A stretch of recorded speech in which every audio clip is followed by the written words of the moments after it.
সুচরিতা, কোথায়? আমার টিফিনটা দাও। আরে বাবা, দেরি হয়ে যাচ্ছে তো, তাড়াতাড়ি এসো। কই গো? এই তো। হ্যাঁ, দাও। আসি। শোনো না, এই দেখো। সরি পিছন ডাকলাম। বলছি কি, তুমি যাওয়ার সময় একবার আবিরদের বাড়িটা ঘুরে যাবে? আবিরদের বাড়ি? কেন হঠাৎ আবিরদের বাড়ি ঘুরে যাবো কেন? কি দরকার? না মানে আমার না কেমন যেন ভয় করছে। কিসের ভয়? দেখো, আমরা তো পেখমকে সত্যিটা বলতে বলে দিলাম, বলো। এবার সবটা বলার পর সবাই যদি ওকে ভুল বোঝে। ওই রানা লোকটা এই কদিনের মধ্যে বাড়িতে সবার নয়নের মণি হয়ে উঠেছে। এরপর আদৌ পেখমের কথা কেউ বিশ্বাস করবে? সুচরিতা, এই বিষয় নিয়ে তো আমরা বহুবার আলোচনা করেছি, আর সব দিক দিয়ে ভেবে এটাই বুঝতে পেরেছি যে বলা না বলা দুটোই সমান রিস্কি। আরে তবুও ফুটে বললে তো ওই লোকটা দোষী, এটা বিশ্বাস না করলেও পেখমকেই সবাই খারাপ ভাবে, বলো। হ্যাঁ গো, আমরা পেখমকে অনুমতি দিয়ে ভুল করলাম না তো? হয়তো সে পাবে সুচরিতা যে অন্যায়টা করেছে। আমাদের মেয়ে তো অন্যায়ের বিরুদ্ধে লড়াই করছে।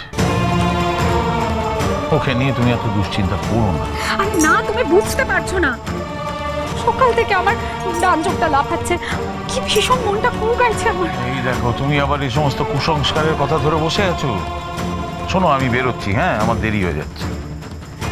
সেই আমি তো মা, আমার মনের মধ্যে কি চলে তুমি কি বুঝবে? ওই লোকটার জন্য পেখমের জীবনটা ছাড়খাড় হয়ে যাচ্ছে। ও যদি আবার কিছু করে, এই চিন্তাটা আমার মনের মধ্যে থেকে কিছুতেই যাচ্ছে না গো। আমি বরং একবার গিয়ে দেখি। হ্যাঁ, ওদের পারিবারিক বিষয়ে আমরা ইন্টারফেয়ার করতে পারি না সুচরিতা, বোঝার চেষ্টা করো। পেখম ও বাড়ির বউ, আমরা বাইরের লোক। আর আমাদের পেখম যথেষ্ট বুদ্ধিমতী। ও ঠিক বুঝে শুনে সবাইকে সবটা বলবে। আর তাছাড়া আবির তো রয়েছে, ঠিক সামনে নেবে।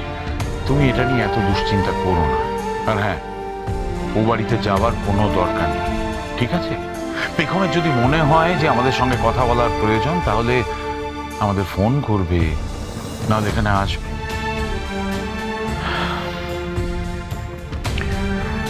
এবার একটু শান্ত হও তুমি। আমি আসছি।